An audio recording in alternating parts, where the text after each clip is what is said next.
Buanderie à ciel ouvert, eau gratuite, nous sommes dans les profondeurs de l'Orgbessou, dans la vallée de Tchapé.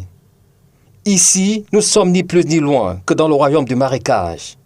Depuis plus d'une heure, Léonide Fomécon fait sa lessive et remercie d'ailleurs curieusement cet environnement créateur des eaux et du silence. Tellement assez de problèmes ici par rapport. Il y a les eaux, nous on en profite. On n'a pas besoin d'aller payer l'eau pour laver les habits. Et en plus, bon, si c'est pour l'eau potable, il y en a. Il y a les eaux potables, la SNEC.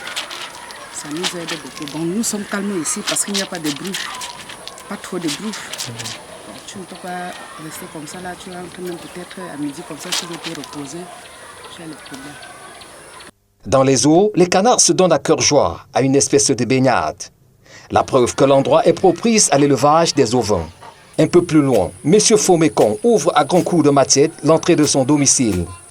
Il y a quelques jours, l'homme a failli se faire enterrer ici par sa propre moto. Le marécage, sa famille tout entière la connaît.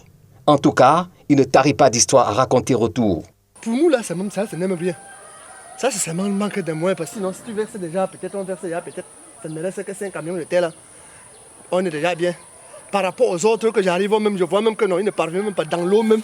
Quand il pleut même, il faut que le lit s'accroche à l'immeuble. J'ai l'un de mes grands frères, j'ai ma famille ici là qui sont arrivés ici à Douala, à l'époque. Aller dans les zones marécagères à Maturité, les Maképe, Mesoké. Quand tu es arrivé chez eux comme ça, quand ils venaient au village, on dit que non, voilà un grand, le grand est à Douala. Mais quand ma première fois d'arriver ici, j'arrive là-bas, il faut monter les escaliers avant d'arriver au lit. Je me suis couché au lit un de ces matin, la pluie a commencé vers les 23h, juste après c'est 3h, 4h.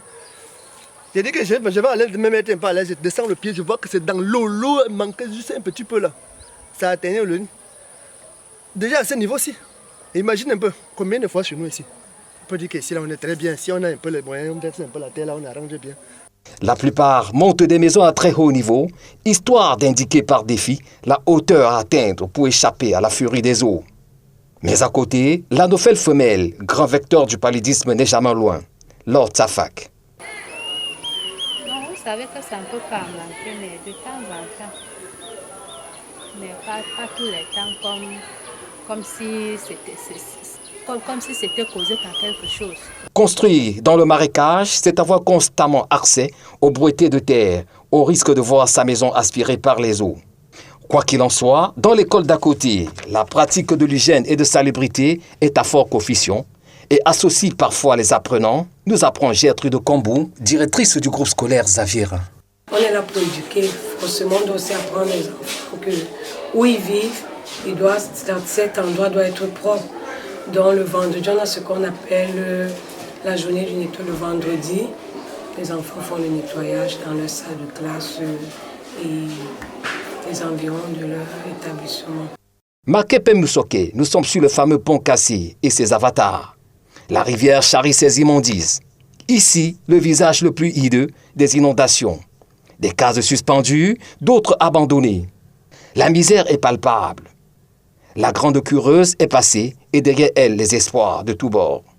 Et c'est d'ailleurs la solution proposée par l'État qui de Nobel à Sikakao, en passant par Saint-Thomas, a décidé de rendre la vie possible autour de ces eaux puantes.